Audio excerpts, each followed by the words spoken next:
राधे, मेरे चैनल पे आपका खूब स्वागत है।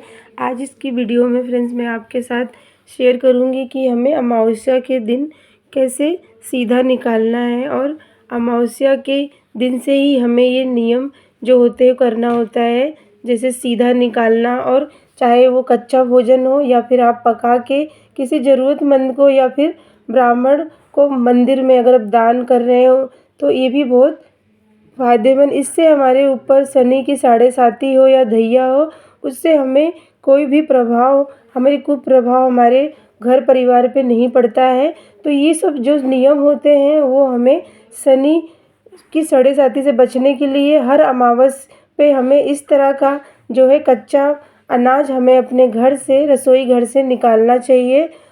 इस मास की जो चैत अमावस्या है वो 29 मार्च को दिन शनिवार है। तो ये सब कार्य हमें ज़रूर से करना है, क्योंकि जो शनि भगवान की साढ़े साती उनकी ढैया हम पे ना पड़े। तो इसके लिए फ्रेंड्स ये बहुत ज़रूरी नियम होते हैं जो अमावस वाले दिन हमें करना होता है। तो ये हमें सबसे पहले अपना मुंह जूठा भी नहीं करने से पहले फ्रेंड्स हमें ये सीधा निकालना होता है। चाहे तो आप इस दान को जो हमने सीधा निकालना है आप बाद में किसी को भी दान कर सकते हैं, और बिना कुछ खाए पिए ही आपको ये दान निकालना है। आप चाहे रसोई घर में पक्का भोजन बना रहे हैं, आपको उस भोजन में से अपने परिवार के बच्चे को भी नहीं देना है। सबसे पहले किसी ज़रूरतमंद को उस भोजन को करवाएं, या फिर आप चाहें तो आप किसी को अपने घर पंडित को बुला के भोजन करवा सकते हैं। लेकिन अगर इतना नहीं हो सब पा रहा है तो आप इस तरह का जो है सीधा निकाल के आप उसको रख दें, और जूठा मुंह होने से पहले इसको निकालें, और बाद में आप किसी भी समय जाके इसको मंदिर में या फिर किसी ज़रूरतमंद को दान कर सकते हैं। मास की जो अमावस्या है ये शनिवार को पड़ रही है, और फ्रेंड्स इसमें जो है शनि भगवान की जो है वो राशि परिवर्तन हो रहा है। तो किसी के ऊपर साढ़े साती चढ़ रही है और किसी की उतर रही है।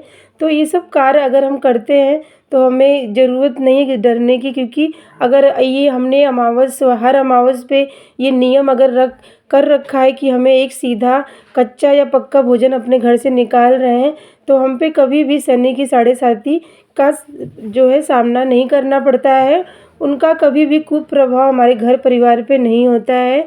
और फ्रेंड्स अपने पितरों के लिए हमें हमेशा ये सब कार्य करना चाहिए, ताकि हमारे घर परिवार पे, हमारे आने वाली पीढ़ियों पे जो है उनको मतलब पितरों का आशीर्वाद मिले और सभी देवी देवताओं का आशीर्वाद मिले। और इस दिन फ्रेंड्स जो है पीपल पेड़ की पूजा हमें ज़रूर से करना चाहिए, और हमेशा उनकी जड़ों में जो है सूर्य भगवान को निकलने से पहले ही हमें जल देना होता है, उन पर दीप दान करना होता है। आप चाहे तो सुबह जल्दी उठे शनिवार के दिन या फिर अमावस वाले दिन जो पीपल पेड़ में हमें सूर्य भगवान के निकलने से पहले ही हमें जल और दीप दान कर देना होता है, क्योंकि जो शनि और जो सूर्य भगवान है और वो पिता और पुत्र हैं, तो इसके लिए उनकी आपस में बनती नहीं है। तो अलग अलग टाइम पे इन सब दान का महत्व बताया गया है। तो हमेशा जो शनि भगवान को हम दीप दान करते हैं तो वो जब सूर्य अस्त हो जाते हैं तब करते हैं, और सूर्य भगवान निकलने से पहले हम दीप दान करते हैं।